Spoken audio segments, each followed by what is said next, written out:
Hey everybody, it's Friendo here, and I thought I'd step outside today to record this video because it's beautiful. It's been beautiful weather here in the spring. The cherry blossoms are out and just starting to fall. In another week, it should be like snow with all the blossoms in the air. And the town that I'm in is really uh, famous for its cherry blossom festival. So a number of people have pointed out that I have not been very active on YouTube. I haven't been making any videos and asking me where I've been. And I've been meaning to make a personal video for a while, and so here it is. I am just about to wrap up my second year teaching in Korea. In July is when my contract will be up, and then that'll be 2 years that I've worked in Hoglons. When I came over here, my goals were to travel and experience new places, new things, but primarily I was looking to save up money, and and I've done that. I've met that goal. Really kind of exceeded my my expectations. I'm about a year ahead of budget, um, but that's largely because when I got out of the military, I filed a disability claim, which is basically you hand them your medical records and they review them and then just compare them against covered codes. Um, and so while I was out here, I had that claim pending, and it took 2 years. After 2 years of processing, I'm now rated with a disability, and so that has put me well ahead of my budget. Now, in terms of personal stuff, why I haven't been making videos, partly it's because the conversation has the community has gotten a little frustrating. Um, Also, people who've been doing this for a while know it. Your interest in YouTube kind of comes and goes. It has a lot to do with who you're talking to and who's talking at the time. And there's been a lot of changes in the format. It's not as easy to find um, sub- subscriptions from smaller channels. It's not as easy to find their stuff. It doesn't show up in your feed. You have to spend a lot more time looking for stuff that's new to find anything. Um, but also, through the winter, I went through a pretty epic depression. And this was, first off, it's something that I go through when it gets cold. When it's winter, it's kind of dreary and dismal, and I get a little down.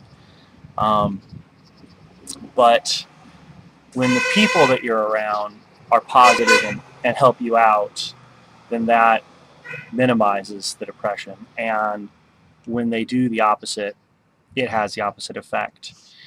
And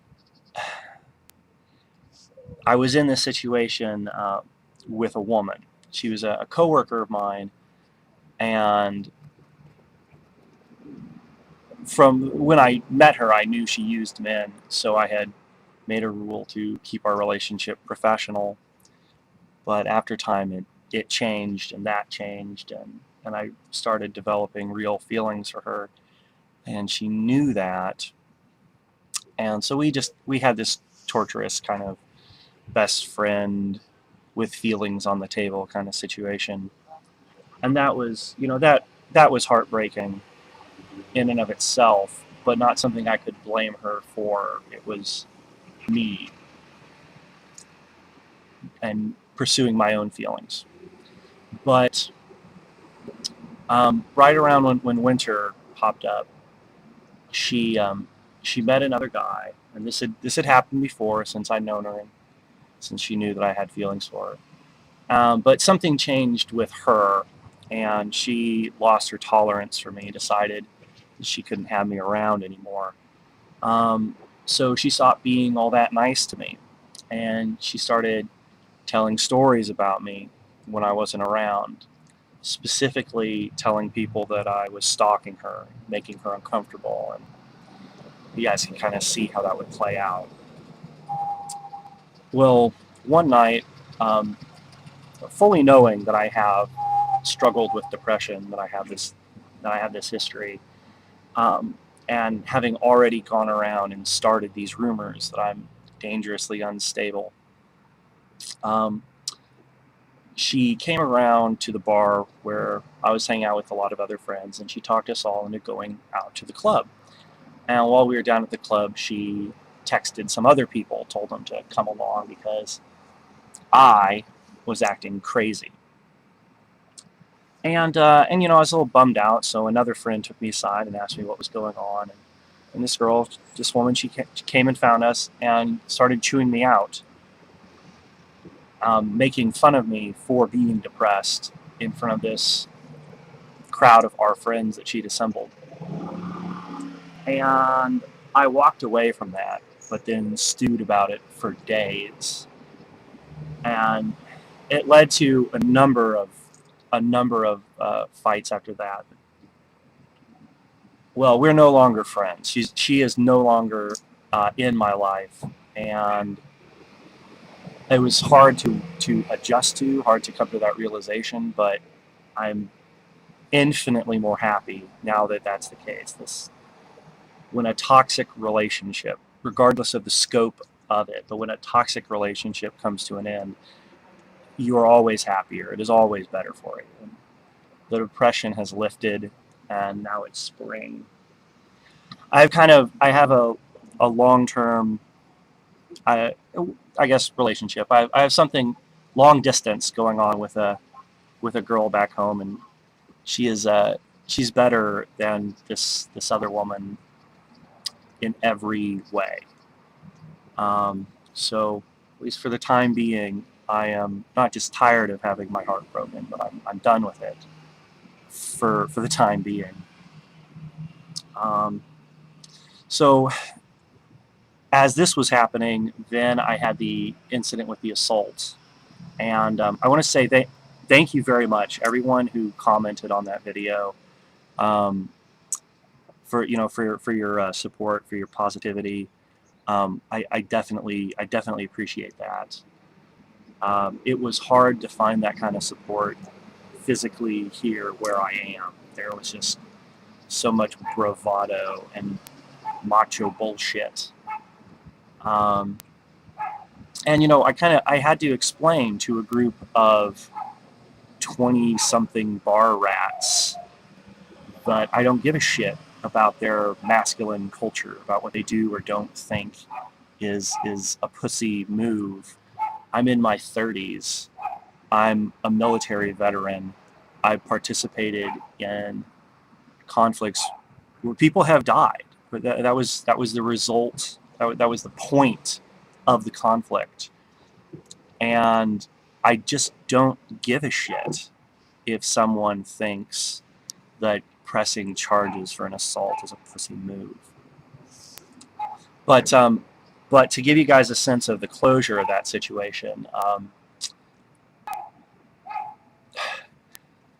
more rational friends of ours prevailed upon this individual to come give me an apology. And I was happy with his apology. I was ready to accept his apology. Um, I saw my black eye at the time. You can see it's gone. It's healed out. I got a doctor's report, um, which cost me just a minimal amount of money.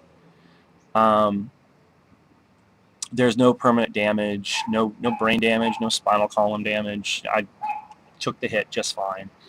Um, and he was willing to come to me and admit his wrongdoing, that it was just totally undeserved, and it was what had happened was a reflection of his problems, not mine. And I accepted his apology, and I dropped the charges. So, just for anyone who was wondering how that turned out, if I had not dropped the charges, then he would have been unable to get another job in Korea. It's not exactly being deported, but he would not have been able to get another job. He would not have been able to get another E2 visa, so he could only stay here as a tourist. It would have been the end of his career. And so, having dropped the charges, now he can continue working and earning money, and I'm fine with that as far as that goes. But again, thank you everyone for your comments. You really helped me. You really helped me find my center, and I had these two very emotionally draining situations happening at the same time. Problem with this woman who'd been very close, and problem with this assault, and me being judged for my reaction to it. And for the people who have followed me for a while, who I kind of consider friends on the internet, it really helps. It really helped getting your guys' support. Now, in other news, I have passed 900 subscribers, and thanks a lot, guys. You guys are awesome. Even though I know some of the subscribers are coming in from MRA videos, and probably don't really agree with the things I've said in the videos they've watched. And for that, I just want to say I've never had problems having conversations with MRAs per se. I don't block MRAs or remove their comments. I have problems with some of the hostility that I've encountered, but being an MRA is not a problem for me. I've had plenty of decent conversations with the MRAs. You guys are welcome. If you think that I am like kind of apologizing or a poster child for feminism, or am hostile to men's rights, then please flip back through my back catalog and check out some more of my videos. Some of those videos, I've noticed that they are still getting comments, are still bringing in subscribers, and that is just to me just so amazing. I didn't think, when I was making these videos, I did not have a large channel or a large presence, and so it's really encouraging to see that you can make your video, put it up on YouTube, and it can still connect to people a year later. And my channel's only a couple of years old, so thank you to new subscribers coming in. I hope when I do get back into YouTube and start putting out a little more content, that we'll have some conversations on some interesting issues. And so finally, people are asking me about this situation with the North. I'm in South Korea. I'm at the southern end of the peninsula. I don't know if you can hear overhead. There's a military chopper flying over right now. There's two naval bases here, Korean military naval base and American military naval base.